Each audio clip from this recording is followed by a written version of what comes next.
Jumlah guru di Kota Palembang masih belum masuk dalam kategori ideal. Terkait hal tersebut ditemui pada Selasa 29 Agustus 2023, Kepala Dinas Pendidikan Kota Palembang Ansori mengatakan, jika belum idealnya jumlah guru di Palembang dilatar belakangi beberapa faktor.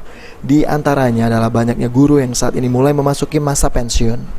Mengantisipasi hal tersebut, kini pemerintah Kota Palembang terus mendorong penerimaan guru melalui jalur P3K. Pada tahun 2022 lalu, Pemkot Palembang mengajukan sebanyak 3.500 formasi guru, namun yang lulus hanya 2.577 orang.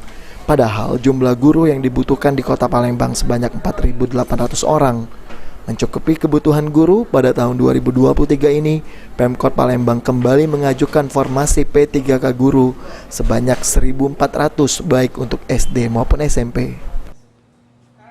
Dua itu sebanyak 3.500. Dari itu yang lulus ini 2.577, kurang 2.600. Dan di tahun ini sudah kita 2023 kita usulkan lagi sebanyak 1.400 orang. Mungkin kebutuhannya gimana Pak di Palembang? Sudah mencukupi belum? Belum. Namanya butuhnya 4.800. Masih jauh. Masih jauh ya. Pak, kita bertahap. Hal senada disampaikan Sekda Kota Palembang Ratu Dewa. Saat ini Palembang masih kekurangan sekitar 3.000 orang guru, khususnya untuk sekolah dasar. Untuk mengatasi hal tersebut, kini pemerintah Kota Palembang berharap tenaga P3K dapat membantu hal tersebut. Kita kekurangan guru sekolah dasar, tapi 3.000-an.